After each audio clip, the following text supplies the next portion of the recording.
On this episode of China Uncensored, just when you thought it couldn't get any more complicated than a territorial dispute between China, Taiwan, Vietnam, Malaysia, Brunei, and the Philippines, well, Indonesia had to show up. Like a seventh wheel.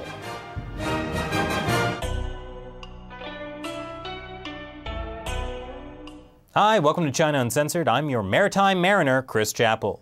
The South China Sea is becoming a powder keg, and who is to blame? It is exactly one country, and let me not avoid mentioning the name. That is, the Philippines. Well, I don't think that's really... We are on high alert for Japan's moves in the South China Sea. Okay, no, it's not Japan this time either. I suggest to the media that in your reports you not selectively pump up or ignore things. Okay, fine. Everyone's stirring up trouble in the South China Sea. In fact, there really is only one country not stirring up trouble: Indonesia. And lastly, I reiterate that Indonesia is not a claimant state in the South China Sea issue. Finally, a country actually not involved in the South China Sea dispute. It's almost too good to be true. On March 19th, the Chinese fishing boat was attacked by an Indonesian armed boat.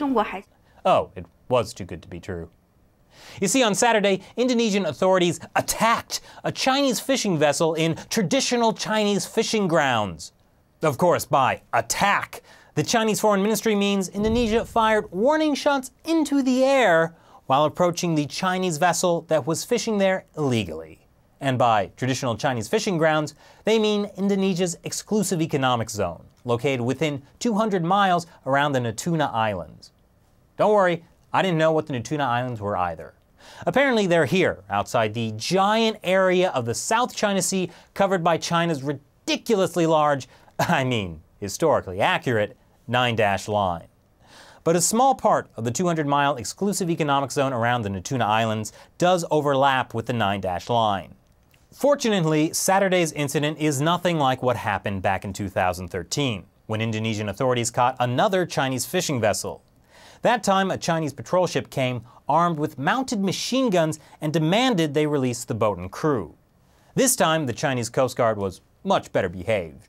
They merely followed Indonesian authorities through their economic zone into Indonesian territorial waters, then began literally ramming the Chinese fishing boat until they released it. The 8-person Chinese crew is still in Indonesian custody, but China has called for their release. Now, Indonesia has typically stayed out of South China Sea territorial disputes, partly because Indonesia's waters are so far away from China, it's kind of ridiculous. But now, that might have changed. With the events that unfolded yesterday, we feel that we were interrupted and sabotaged in our efforts and our years of work to promote peace in the South China Sea. Wait a minute, Indonesia. Your efforts to promote peace? Didn't you know that China is the one doing all the peace promotion? And we don't hope to see any more close-up military reconnaissance, or the dispatch of missile destroyers, or strategic bombers to the South China Sea. This is something we have a responsibility for under our non-militarization commitment. See? Non-militarization commitment. Except last month when this was reported. The Chinese military has deployed an advanced surface-to-air missile system on one of its contested islands in the South China Sea. Or shortly after that. China deploys warplanes to disputed South China Sea islands. But compared to previous times Indonesia has dealt with illegal Chinese fishing vessels, their response this time has been much stronger. Indonesia will summon China's ambassador over an incident involving a Chinese fishing vessel in the Natuna Sea. Summoning the ambassador? That's a pretty bold move for a country that relies on China as its largest trading partner. But here's the thing. China doesn't even dispute Indonesia's territorial claims. The sovereignty of the Natuna Islands belongs to Indonesia. China has no objections to this.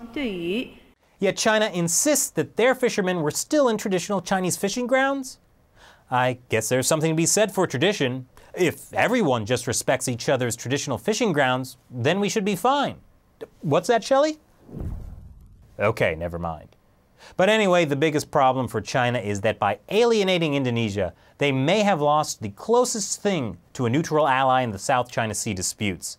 Disputes that have put China at odds with pretty much everyone else. So, how do you think this incident will affect Indonesia's involvement in the South China Sea? Leave your comments below, and remember to subscribe for more episodes of China Uncensored. Once again, I'm Chris Chappell. See you next time. Presidential hopeful Donald Trump has a special relationship with China. I love the Chinese people. And they love him back. Chinese leaders are acknowledging that things are getting worse. Don't worry, they have a plan.